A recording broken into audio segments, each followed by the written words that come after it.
Hi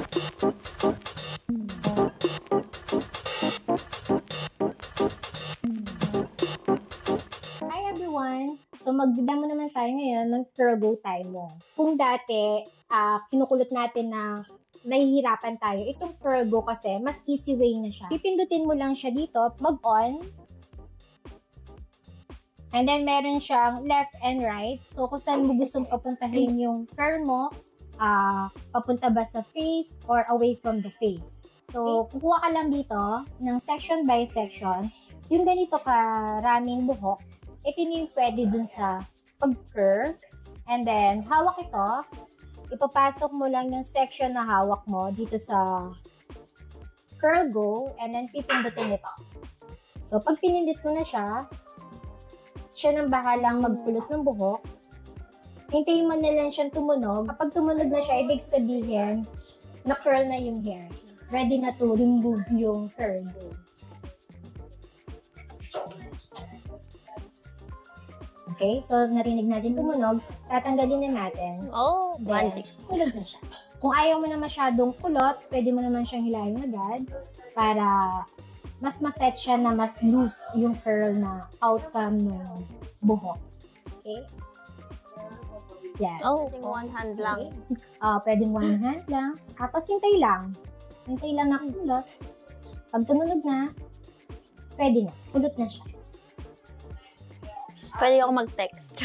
Pwede mag-text. Oh? Yeah. So, yan. Okay.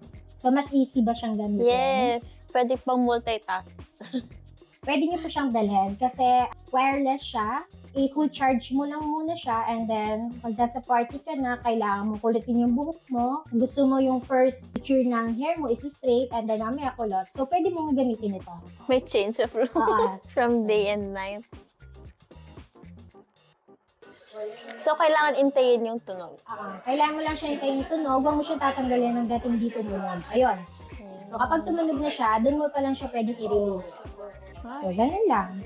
Hanggang sa matapos mo yung pagkulot. Hindi pa siya nakakapasok. So, kung mas gusto niyo mataas na kulot, taasan niyo lang yung pag-section.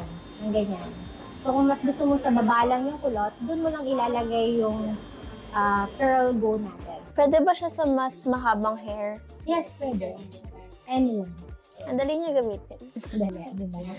And wala siyang mark nung clamp. Wala siyang mark.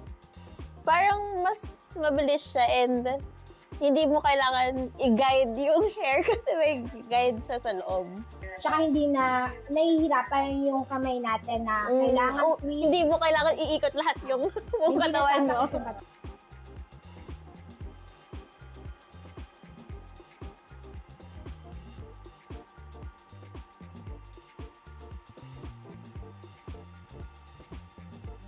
Pwede tayong gumamit ng white tooth comb and then comb through. Yes. Wow! So, mas more on beach wave kapag kinom natin.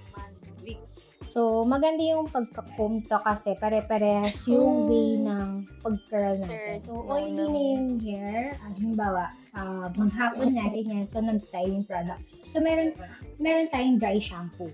So, yung dry shampoo, malaki yung tulong niya para sa hair. So, spray lang natin. Kumbaga sa ma-avoid yung pagka-oily ng hair. Ganyan, matatanggal. Okay. So, spray lang. Yan. Sa kabila. Mabango at para ka rin na bagong dito. Parang fresh ka. Parang fresh. Spray lang. Yan. Then, comb.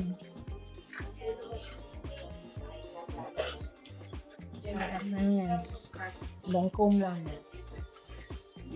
Bagay talaga siya sa events after work. So, pwede na tayo mag-spray. Pwede na ako lumabas dyan. Hold.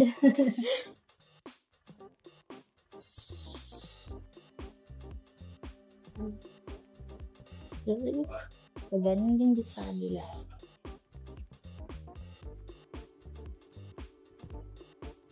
Okay. Thank you so much. Bye!